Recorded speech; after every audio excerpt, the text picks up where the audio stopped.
আমার বিয়ের মহারণা আংশিক দেওয়া হয়েছিল, বাকি অংশ কয়েকবার দিতে চেয়েছেন আমার স্বামী, কিন্তু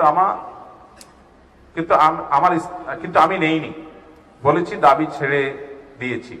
এখন পরবর্তীতে আর দাবি করলে সেটা গ্রহণযোগ্য হবে কিনা?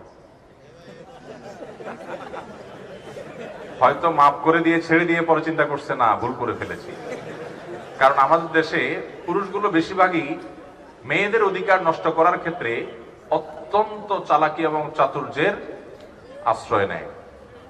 এই জন্য আমি প্রায় সময় বলার চেষ্টা করি, এদেশে যত ল্যান্ড আছে, জমি আছে, আপনারা এই পর্যন্ত কয়টা জমির দলিলে মালিক হিসেবে মহিলার নাম দেখছেন? খুব রেয়ার। একটা জরিপও আছে এটার উপরে। আমি জরিপের অ্যাকচুয়াল পার্সেন্টেজটা জানি না, মনে নাই আমার, শুনেছিলাম কিন্তু মনে নাই, এবং পড়েছিলাম কোথাও, বাট মনে নাই। সেটা খুবই নগণ্য, এত কম সংখ্যক। এদেশে পুরুষের সংখ্যার চাইতে নারীর সংখ্যা একেবারে অনেক কম না? সেখানে জমির মালিকের ক্ষেত্রে সব পুরুষরা মহিলাদের নাই। কারণ কি? কারণ একটা জাল হাদিস তৈরি করে নিয়েছি আমরা নিজেদের সুবিধার জন্য। সেটা কি? মেয়েদেরকে বলি বাবার বাড়ির সম্পদে ভাগ নিলে এটা মেয়েদের জন্য সয় না। শুনছেন আপনারা এই সমস্ত কথা? এই সমস্ত জাল হাদিস বলে বলে বোনদের হক মেরে খাওয়া একটা বুদ্ধি বাইর করে।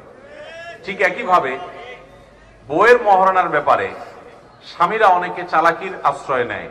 বাসর রাতে বা বিয়ের শুরুতে স্ত্রীর কাছে সিন ক্রিয়েট করে বলে যে ঠিক আছে, আল্লাহ তাআলা এক সময় টাকা পয়সা দিবে, কত টাকা হয়ে যাবে, সবই তো তোমার হবে, এখন তো তুমি মাফ না করলে আমার জন্য সমস্যা। তখন স্ত্রী বেচারি সহজ সরল মানে মাফ করে দেয়।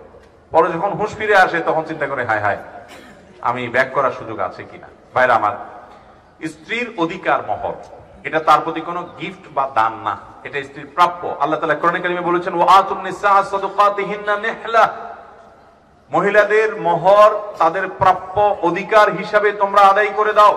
যদি কেউ এটা আদায় না করে, কিয়ামতের ময়দানে সে এর জন্য অপরাধী হিসাবে, দেনাদার হিসাবে, ঋণগ্রস্ত হিসাবে উঠবে, এবং স্ত্রীর পাওনা ঠিকই তাকে পরিশোধ করতে হবে।